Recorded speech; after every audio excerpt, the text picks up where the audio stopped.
Shalom saudara-saudara yang dikasihi Tuhan. Selamat bergabung di dalam program Tuhan Adalah Gembalaku. Sebuah program di mana kita bersama-sama merenungkan firman Tuhan.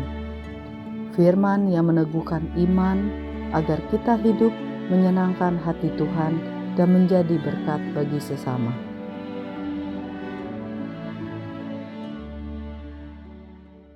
Shalom saudara-saudara yang dikasihi oleh Tuhan.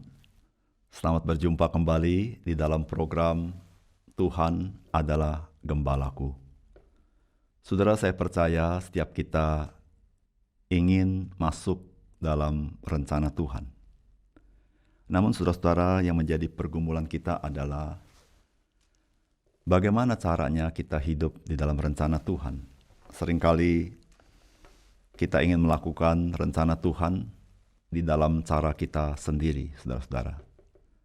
Nah, saudara-saudara yang dikasihi dalam Tuhan, mengikut rencana Tuhan, saudara-saudara, kita harus belajar untuk mengikuti cara Tuhan, bagaimana menggenapkan rencana itu.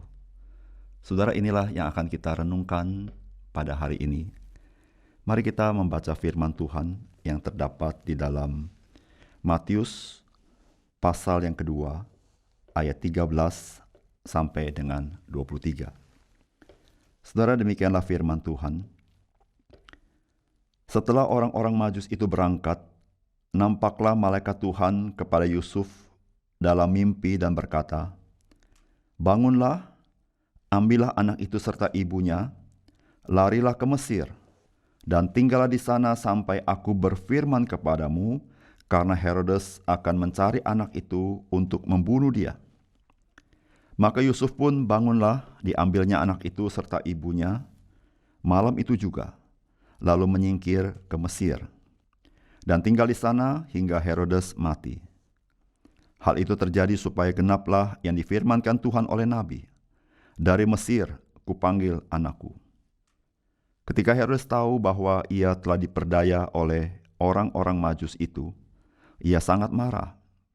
Lalu ia menyuruh membunuh semua anak di Betlehem dan sekitarnya, yaitu anak-anak yang berumur 2 tahun ke bawah, sesuai dengan waktu yang dapat diketahuinya dari orang-orang Majus itu. Dengan demikian genaplah firman yang disampaikan oleh Nabi Yeremia. Terdengarlah suara di Rama, tangis dan ratap yang amat sedih. Rahel menangisi anak-anaknya, dan ia tidak mau dihibur, sebab mereka tidak ada lagi. Setelah Herodes mati, nampaklah malaikat Tuhan kepada Yusuf dalam mimpi di Mesir. Katanya, "Bangunlah, ambillah anak itu serta ibunya, dan berangkatlah ke tanah Israel, karena mereka yang hendak membunuh anak itu sudah mati." Lalu Yusuf pun bangunlah, diambilnya anak itu serta ibunya, dan pergi ke tanah Israel. Tetapi setelah didengarnya bahwa Archelaus menjadi raja di Yudea menggantikan Herodes ayahnya, ia takut ke sana.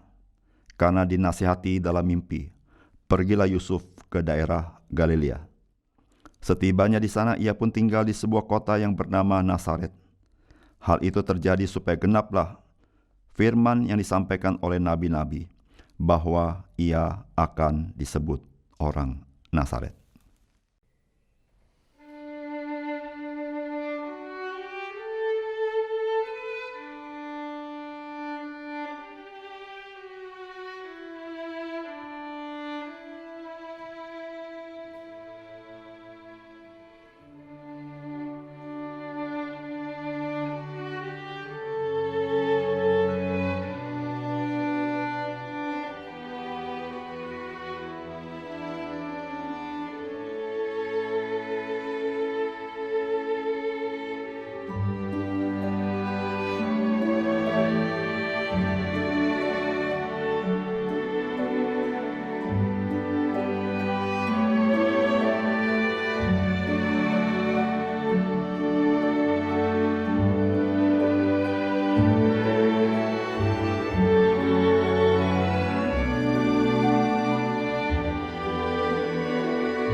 Saudara-saudara yang dikasihi oleh Tuhan, saudara Yusuf sudah masuk dalam rencana Tuhan ketika ia taat.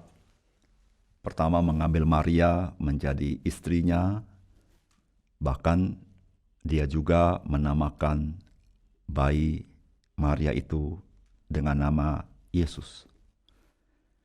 Namun saudara-saudara, itu belum akhir daripada perjalanan Yusuf melakukan kehendak Tuhan. Saudara, Yusuf bukan saja mau melakukan kehendak Tuhan yang Tuhan rencanakan, tetapi saudara-saudara, dia juga mau melakukan kehendak Tuhan, rencana Tuhan, dengan cara Tuhan. Maksudnya adalah saudara-saudara, ia mau masuk dalam rencana Tuhan, mengikuti pimpinan demi pimpinan Tuhan. Mungkin saudara-saudara, saat ia melakukannya, ia sendiri tidak tahu apakah signifikansi daripada apa yang dilakukannya seturut dengan cara Tuhan. Saudara, mari kita simak satu demi satu apa yang terjadi dengan Yusuf.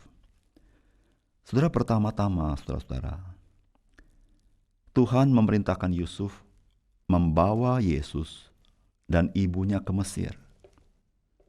Saudara, Tuhan berkata, bangunlah, ambillah anak itu serta ibunya, larilah ke Mesir, dan tinggallah di sana sampai aku berfirman kepadamu. Saudara, mudahkah bagi Yusuf melakukan apa yang Tuhan perintahkan ini? Saudara, kita harus tahu, Yusuf sama sekali belum mendengar apa yang terjadi dengan Herodes, dengan tidak kembalinya orang Majus ke Herodes. Yang kedua, saudara-saudara, saudara bisa saja Yusuf berpikir, mengapa repot-repot harus pergi ke Mesir? Bukankah ada cara lain yang lebih praktis, bukan? Ia pasti mungkin berpikir tidak perlu bersembunyi di Mesir terlalu jauh, saudara-saudara. Bisa saja ia hanya membawa Yesus dan Maria ke suatu desa di Israel yang terpencil, yang tersembunyi. Bukankah cukup?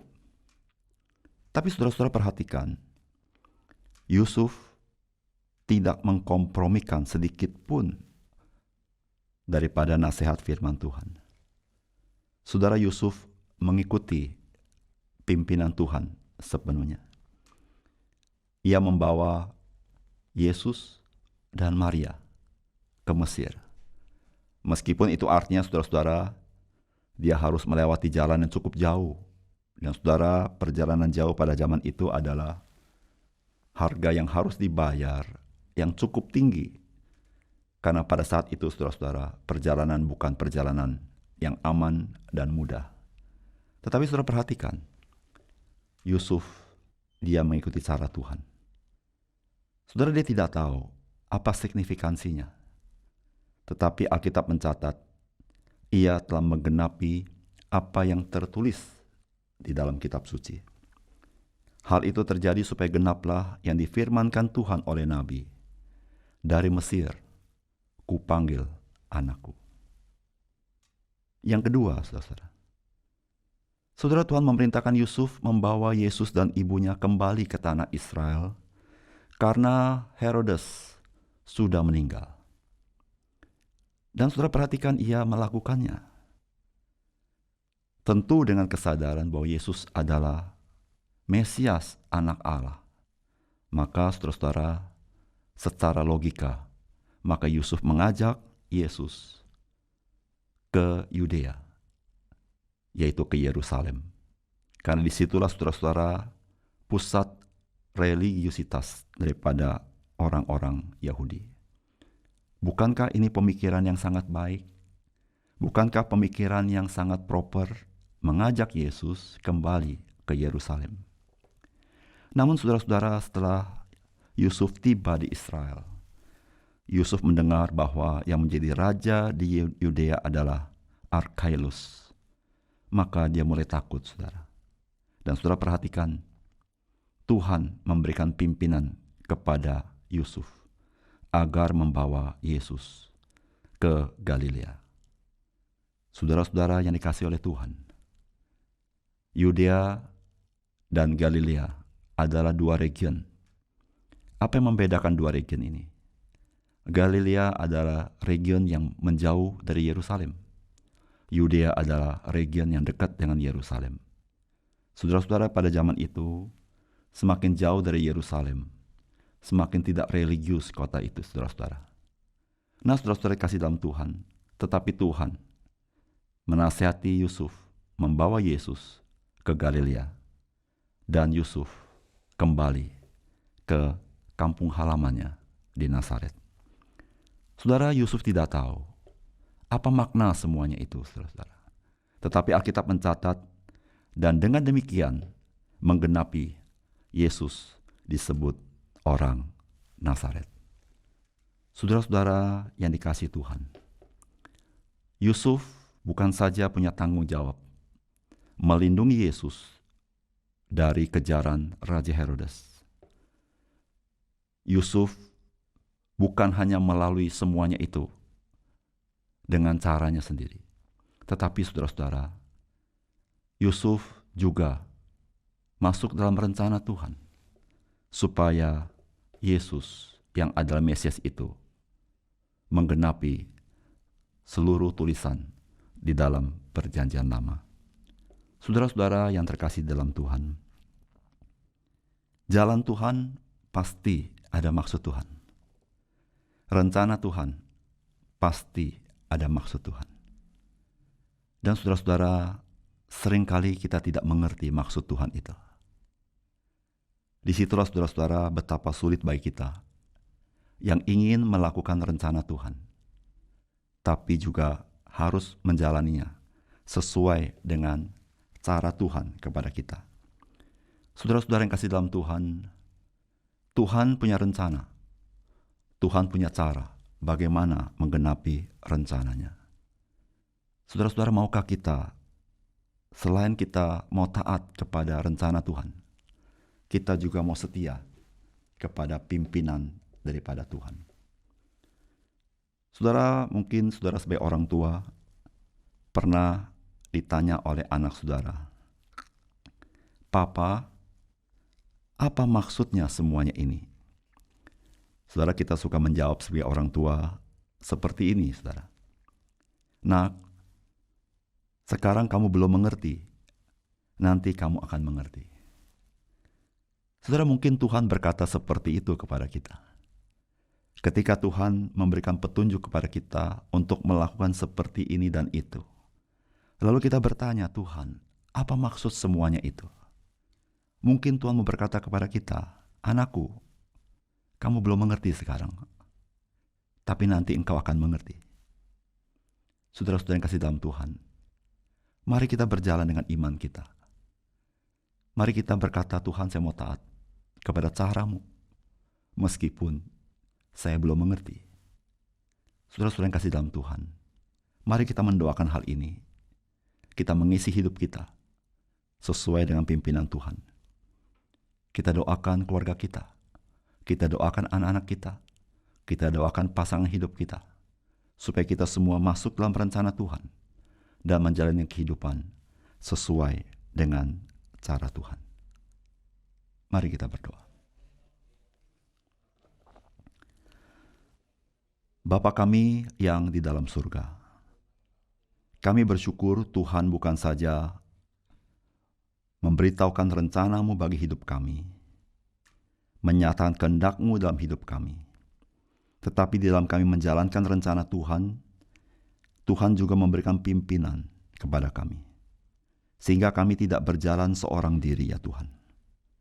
Tuhan, itulah keindahannya ketika kami masuk dalam rencana Tuhan. Tuhan tidak membiarkan kami. Tuhan dalam setiap step ada pimpinan dan langkah-langkah yang Tuhan berikan kepada kami.